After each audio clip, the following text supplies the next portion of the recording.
In this video I'm going to be making a vinyl display stand which works great for flicking through your record collection if you have one. I'm going to be using some offcuts of salvaged solid oak kitchen worktop for this build. These were the pieces left over from the cat bed cabinets that I made in a recent video. And before I got started I did a quick 3D drawing because I wanted to make sure that what I was going to make would work well for storing 7-inch, 10-inch and 12-inch records. Plans and a detailed cut list for this project are available to my Patreon patrons for free, or you can buy them via my Etsy store.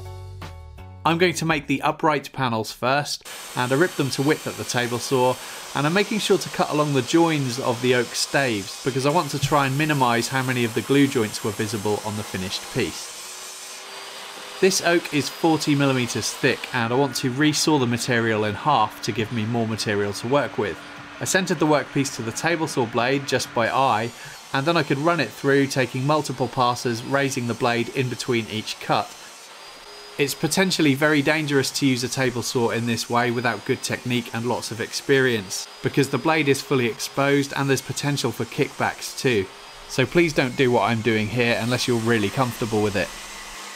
Once I've taken those cuts as far as I can cut the bit that's left over in the middle at the bandsaw. It would be possible to resaw this entire panel just at the bandsaw with the right blade, but I chose to do it this way to take it easier on the bandsaw blade that I had fitted. Because the kerf of the bandsaw blade is narrower than that of the table saw blade, I was left with these ridges on the panels, and I'm going to use my thickness planer to remove those ridges and also to get the panels to a consistent thickness.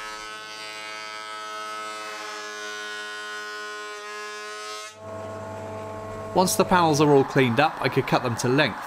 First I cut one clean edge at the miter saw, and then I could use the stop block to get consistent cuts to each panel. I used a small roundover bit in my trim router to round over both long edges on one side of each panel, and also to one of the short edges too. These rounded over edges will be placed on the outside faces of the panels once they're fitted. Next I could make the bottom rails, and once again I'm making the rip cuts through the glue joints in the oak worktop here because I don't want to see many of them in the finished piece.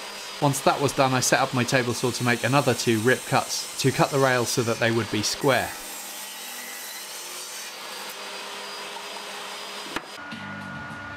Once again I clean up one end at the miter saw and then use the stop block to cut them to length. 2 quick swipes with a block plane held at roughly 45 degrees eases over and softens the corners so that they're nicer to touch. And then I could sand all of the pieces using a 120 grit disc on my random orbit sander. Next I could measure and mark up where I wanted to cut the joinery. I used the bevel gauge to set the angle I wanted, and I made those marks to both ends of the rails. Then I made a mark to represent the depth of the joints. I then offered up the panels to mark up the thickness. And finally I could mark up 45 degrees from the angled lines to form the bottom of the housing joint. I used a combination of masking tape and hot glue to stick both rails together flush so that I could make the cuts consistently to each rail. The masking tape is going to help protect the wood from the hot glue. I cut the joints at the bandsaw, making sure to cut on the inside of the lines.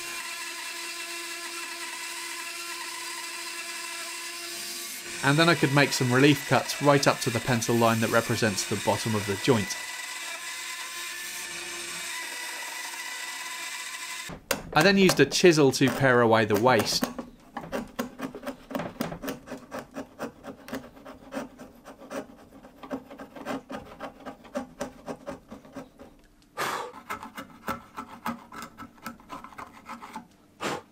I did a test fit and some of the panels fitted well on the first attempt,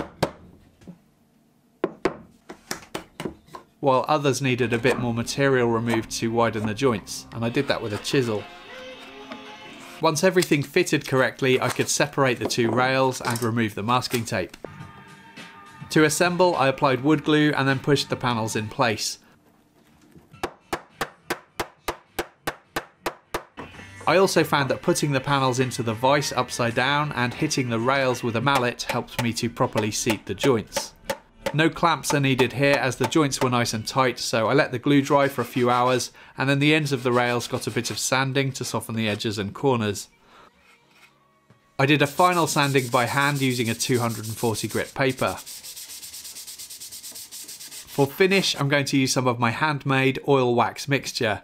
This is available to buy via my Etsy store if you're interested, and I'll include a link to that in the description box below.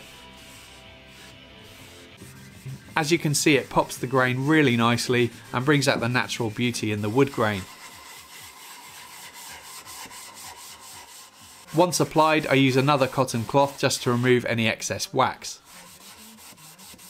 And then after a few hours, I buff out the wax to add a bit of a sheen to the wood. I made 3 of these stands and they are now available for sale on my Etsy store.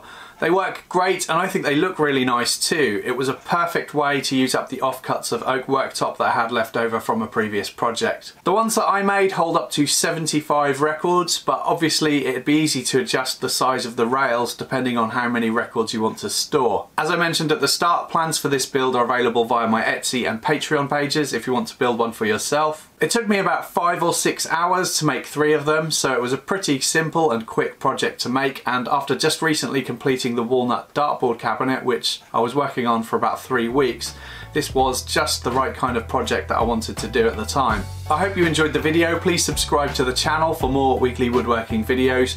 You can also support the channel on Patreon, where you can get early access to my videos, exclusive content, free plans and cut lists for some of my projects, and a name credit at the end of my videos. Thank you for watching.